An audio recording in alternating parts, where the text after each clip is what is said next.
That was Brittany. And that's Jonathan. So welcome back to Real Time Talk. We're going to be going over Lesson 8 for the Cornerstone lesson, which can be found at Cornerstone Connections, I believe, .org. Could be .com. I don't know. Just type in Cornerstone Connections into the Google search bar or whatever search engine you're using, and you will find it. The scripture story for this week is 1 Samuel 18 to 27. And the commentary is Patriarchs and Prophets, chapter 64 and 65. And the title of this week's lesson is called Running. Usain Bolt style. Nope. So the key text is 1 Samuel 24 verse 12. May the Lord judge between you and me, and may the Lord avenge the wrongs you have done to me. But my hand will not touch you. And so now I'm just going to give you guys a brief rundown of what the story is about. So pretty much what the story is talking about is this is shortly after David had killed Goliath. The story starts with telling us that David and Jonathan became extremely close, and pretty much their souls are like sewed together, united. They're best buddies, thick as thieves, whatever analogy you want to use for best friends, okay? And so they went on lots of missions together, and so whatever mission King Saul sent David on, he was extremely successful with.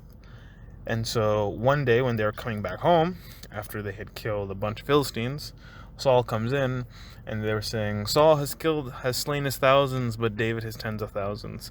And Saul was like, yo, how come they don't say I slayed tens of thousands? I only reduced to thousands. And he got really jealous. And so he kept a close eye on David.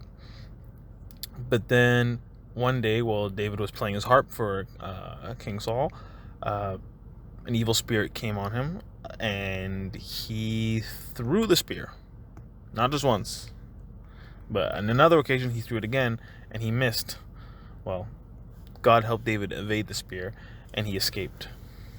So Saul was very afraid of David, and because he knew that God's spirit was with David and had left him. And so whatever David was given to do as a task, whether leading armies or doing impossible missions, he always came out on top because of his heart was with God and God was with him. And that pretty much summarizes the story. And the exact story is found 1 Samuel 18 verse 1 to 16. Okay, so I'm going to read you 3 verses. Read me, not somebody else? Just you. Okay. I'm going to read you 3 verses, and then I'm going to ask you a question, and then we're going to discuss it. So I have to pay attention? Yes. Oh, Okay, so the first one is Matthew chapter 16, verse 25. For whoever wants to save their life will lose it, but whoever loses their life for me will find it. Yes, I love that verse. The second verse is Proverbs 29, verse 23. Did I say that right? I don't know. Proverbs chapter 29, verse 23. Yes, okay. Pride brings a person low, but the lowly in spirit gain honor. And the last one is Romans chapter 12, verse 3. Are you sure you said that right? Yes. It's because I didn't say chapter before 29, and it confused me. Okay, so Romans chapter 12, verse 3. For by the grace given me, I say to every one of you, do not think of yourself more highly than you ought, but rather think of yourself with sober judgment, in accordance with the faith God has distributed to each of you. So, having talked about what the story is, what are some things about jealous people that they overlook within themselves when they are envying others? Usually when you're jealous of somebody, you're jealous of something that they have that you do not. And a lot of people overlook the idea, the concept of, if they have something I don't, how can I get that in the right way? A lot of jealous people are like, well, I want it, so therefore I'm either going to take it or I'm going to hate them. I think that the biggest thing stopping them from getting what they want from that other person is the fact that they're jealous in the first place.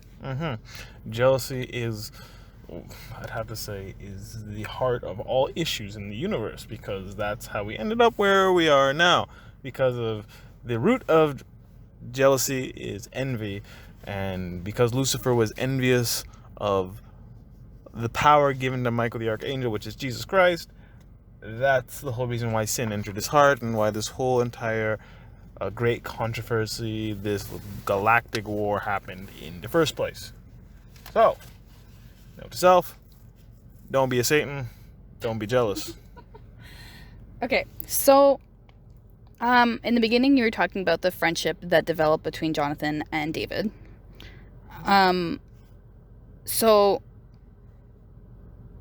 keeping in mind the relationship that Jonathan and David had, what should have Saul done about his feelings of envy toward David? Well, let's go back. So when Saul first realized that the Spirit of God was with David rather than himself, he should have seen the signs that, okay.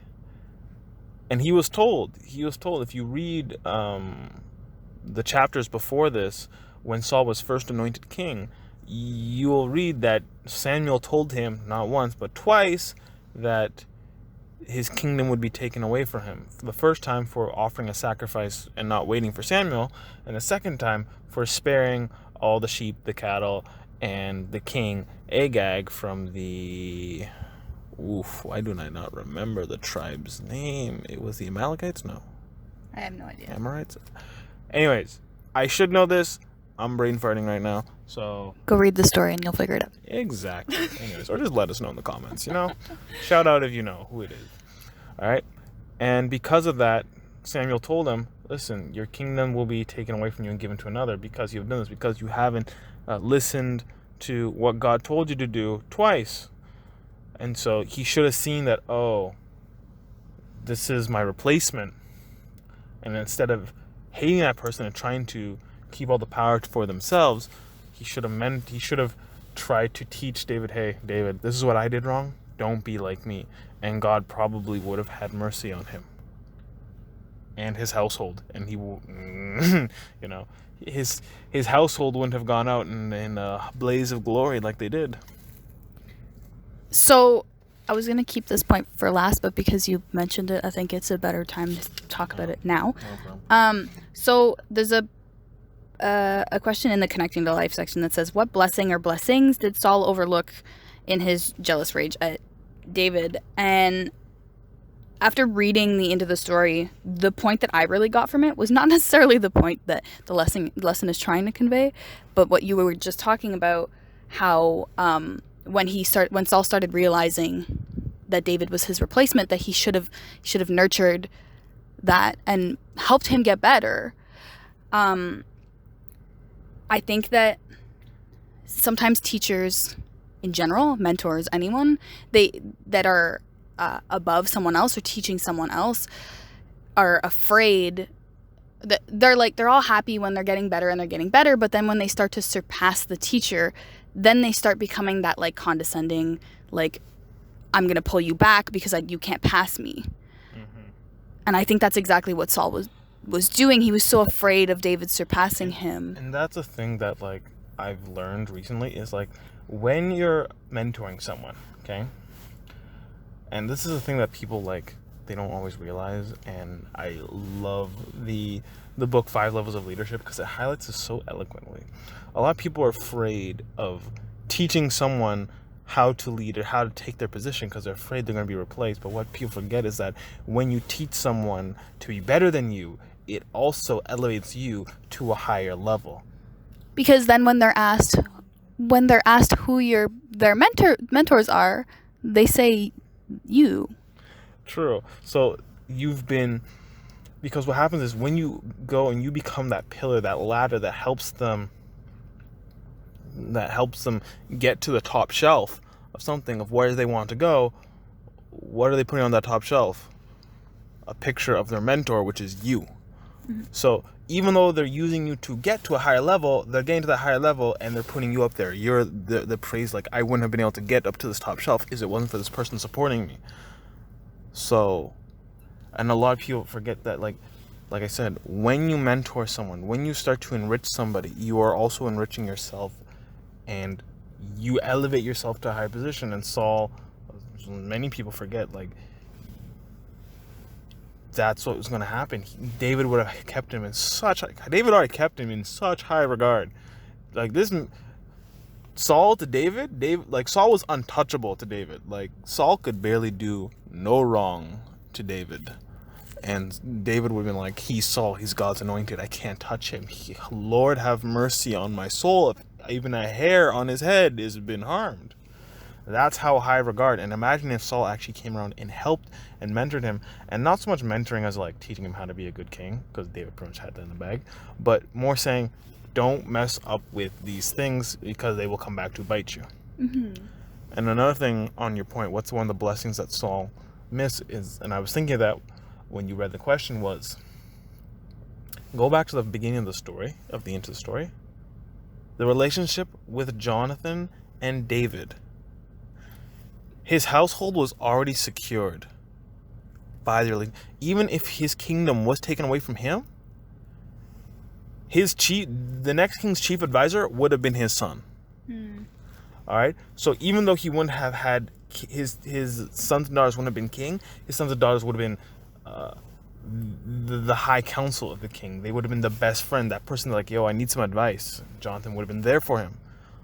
Like, they were thick as thieves. So, but because of his selfish acts and his jealousy, he robbed his own household of that chance, that opportunity to stay in the palace and to bond that well with, with the king. And plus, his grandchild would have been king. Yeah.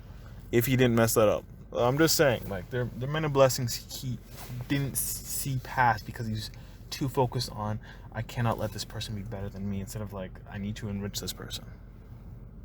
So when you were saying earlier that like they put you up on that high shelf, and like you're their mentor, they bring you up there.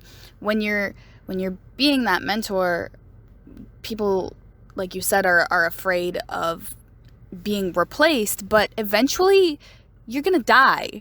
So like, and that's a very pleasant way to put it. I mean, you're going to die. It's inevitable. You're gonna die at some point, and when you die, if you didn't train someone to take your place, sorry, I have a Go for it. Finish your point. If you didn't train someone to take your place, then once you pass away, your legacy ends there. And people will look at you and go, well, once he died, it all fell to, like, it was gone. It all fell to pieces. And so, like, there's a saying, right? And the saying is very true. There are only two things that are for certain in life: death and taxes. Okay? Like, listen, everyone's going to kick the bucket eventually. Unless you're one of the few lucky ones who happens to still be alive when Christ shows up for his second coming, everyone's going to die. But at the same time, when Christ shows up, it's kind of like a death and rebirth anyways, even though you didn't really die because you're like born again. And anyways, let's not get into those semantics. Yeah. So, yeah, because your legacy is built up of what people think of you when you're not around. That is your legacy. Mm-hmm. All right? And so I want you guys to, little activity that you guys can do for yourself, sit down and think. All right, what would your friends honestly and truly say about you if you were not around? Are they going to roast you, or are they going to praise you? And if they're not praising you the way that you want them to, what do you need to change in your life to make sure that they will naturally say those praises? Not like you have them at blackmail or at gunpoint, because that's not nice. That's not very Christ-like. You have to build your brand, right? You every person that you interact with, whether it's walking by them, talking to them, actually like being friends with them, or just anyone really, you have a brand. You're building your relationship with consumers that are just people that are consuming your existence. Hi, would you like to buy the shares in the Jonathan Hardy brand? Yes, please. I'm asking you. Anyways. So, that's one thing, because when you think about it, okay, people who mentor, if you ever look at these public speakers, the people who teach people how to be leaders, they teach people to be the best leaders, but at the same time, they're the ones who everyone goes back to learn from these things. So you may have taught someone to replace you in that position that you may have held as being CEO, but then you ascend to this like guru who lives on top of a mountain that everyone comes to see for wisdom and knowledge, like, oh my goodness, please teach me. And you don't have no position, but you have a position in of itself. Like, you ascend past. You're free. You get to live your life and do whatever, but then still counsel people. And not just like you still counsel people. People actively seek you out. When, if you read the book I mentioned earlier, when you reach the 5th level, people will find you, whether you want them to or not. They will find you because of who you are and who you represent. And they will beg to learn stuff from you. And that mark that you left on them. You left a mark, and then you have a legacy. So if I can go back to the question that I asked at first, which I deferred from, what Saul should have done when he realized that he was envious of David, I think that he should have taken some advice from his son's character. He should have been exactly what Jonathan was to David to keep his legacy running. Or just take a step back. If Saul had just, chilled and taken a step back, I think it would have been fine. But to respect David like Jonathan did. Yes. As his mentor, that's what he should have done, to avoid that jealousy, because then he could have just been proud of him and been a part of his glory. And the thing is, David, whenever he was questioned by Saul, well, why are you doing this, that, and the other thing? He's like, I'm doing it for you. I'm doing it for the kingdom. Like, I'm doing it for Israel. I'm not doing it for my own glory. David didn't want the crown at first. The only reason why he got the crown is because God chose him to take the crown, because it was offered to him. He did not want it. He just wanted to serve God and Israel and Saul the best way he could. And so, yeah. Yeah. Okay. I think... Did I get all of them? Did you? I think so. Wow. So I have 2 reflection questions, like I normally do. Well, they're just reflections and not questions necessarily. Just things that reflection question. You need to start with the man in the mirror. That's what Saul should have done. Looked at himself and make a change. I'm just sorry. I had to slide that in there when she said reflection question, and we're talking about like jealousy and change right now. You just had to slide that Michael Jackson plug in there. I'm sorry. Like, I'm not even the biggest Michael Jackson fan, but I had to. Okay, you just had to. It just okay? works. It just insert perfectly. So Jonathan gave you the task earlier to build your brand. Try to figure out what your brand is right now, how you can change it, how you can improve it, what people think of you when you're not around, how you can become the person that you want them to think of you. And your brand could be something like, I know some people don't like the way they sound, they don't like the way that they talk, they're just stuff that they just don't like about themselves. And you shouldn't hate yourself, but there are ways to, let's say you feel like my voice is too squeaky. There are ways to train your voice to speak in deeper, more commanding, more powerful voice. Public speaking lessons, they're out there. But at the same time, you can also change your character to build confidence to be okay with the voice you've been given. And at the same time, when you build that confidence, your voice won't be as squeaky. No, your voice will change. Your voice is going to be like, I went from confident to, I am very confident in my voice right now. Like, your voice will just naturally drop the more confident you come, because you come more relaxed. It's science. The more relaxed you are, the lower your voice drops, because your vocal cords are more relaxed. Apparently, yawning helps us. Apparently, I heard. I'm like, okay, yeah. That has nothing to do with this lesson. That's what Morgan Freeman said. Anyways. Okay. So my 2 reflection questions. So the first one, what are some situations in your life where you've been envious of people, or that are happening at the moment, that you need to work on, that you need to take a step back and pray and think about what? Oh, no. Go.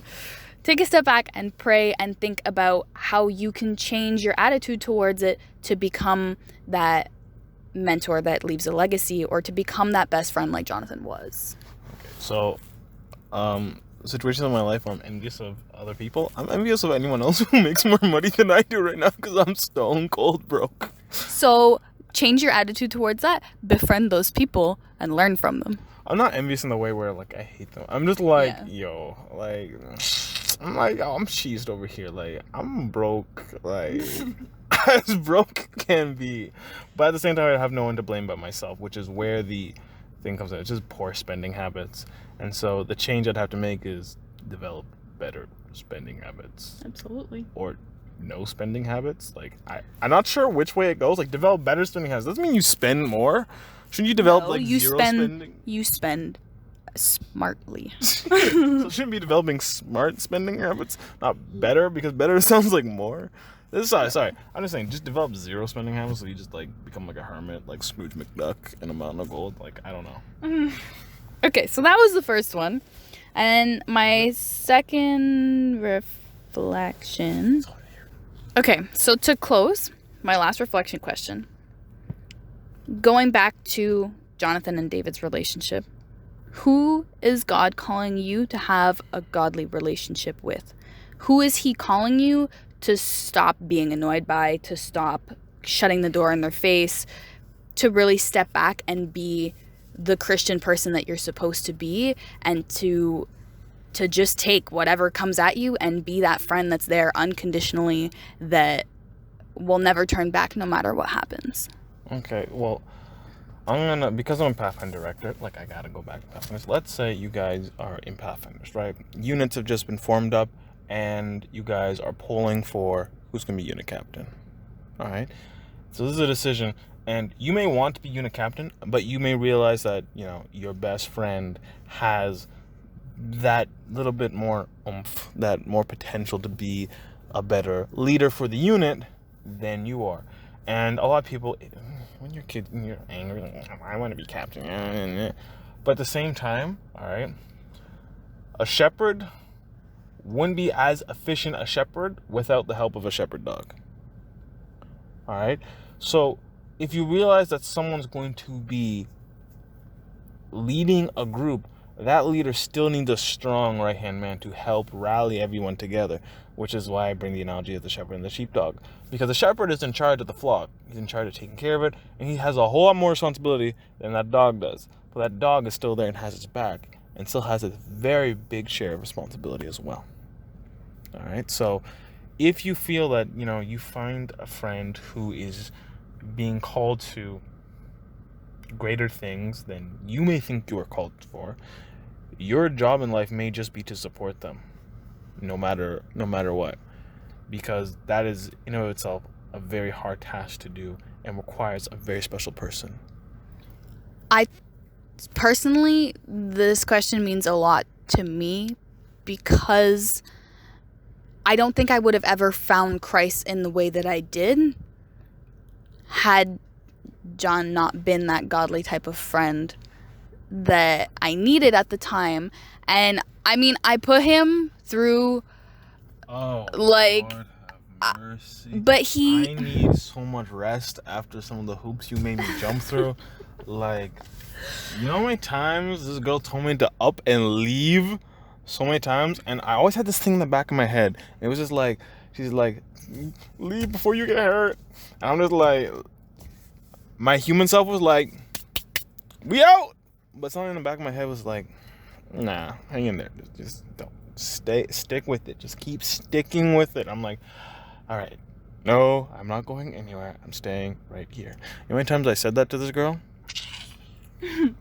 But see, so God was calling you to stay, and look where we're at now. Yep. Look at the immense difference you and God have made just in my life, and the amount of people that we've reached just Our by... life is all sunshine and rainbows. No, it's absolutely not. But I've reached my best friend. I've brought Christ into my parents' life, into my brother's life, into people that I interact with at work, and that would have never happened had he not stuck by my side, even though I was literally like foot on his chest pushing him out of my door. Yeah. But he stayed because God was calling him. So who is that friend in your life that person in your life that is literally like squishing you, like has a pillow over your face and is like, nah, I'm going to kill you with everything that I'm doing, but that God is calling you to stay, because once they come through, they'll make that much of a difference. And once you found that person in your life who is trying to kick you out of their life, they're just like, I don't want you to like go down with me. They're pretty much pulling a captain goes down with their ship routine. Just go back. Actually, I want you guys, when you find a person, go read the story of Hosea, the prophet Hosea. Okay, all right. And when you read that, then you'll understand. God may be calling you to pull a Hosea, not actually go and marry a prostitute. Okay. I mean that might happen. Hey, if it happens, if you actually believe God is calling you to shack up with a prostitute, she might turn out to be the most godly woman you've ever met. Listen, you can lay some prayer down on that and follow what God says. Well, what is it? There's a verse, I'm not exactly sure where it is, but it says that heaven will rejoice so much more from one converted sinner than 99 righteous men. Yes.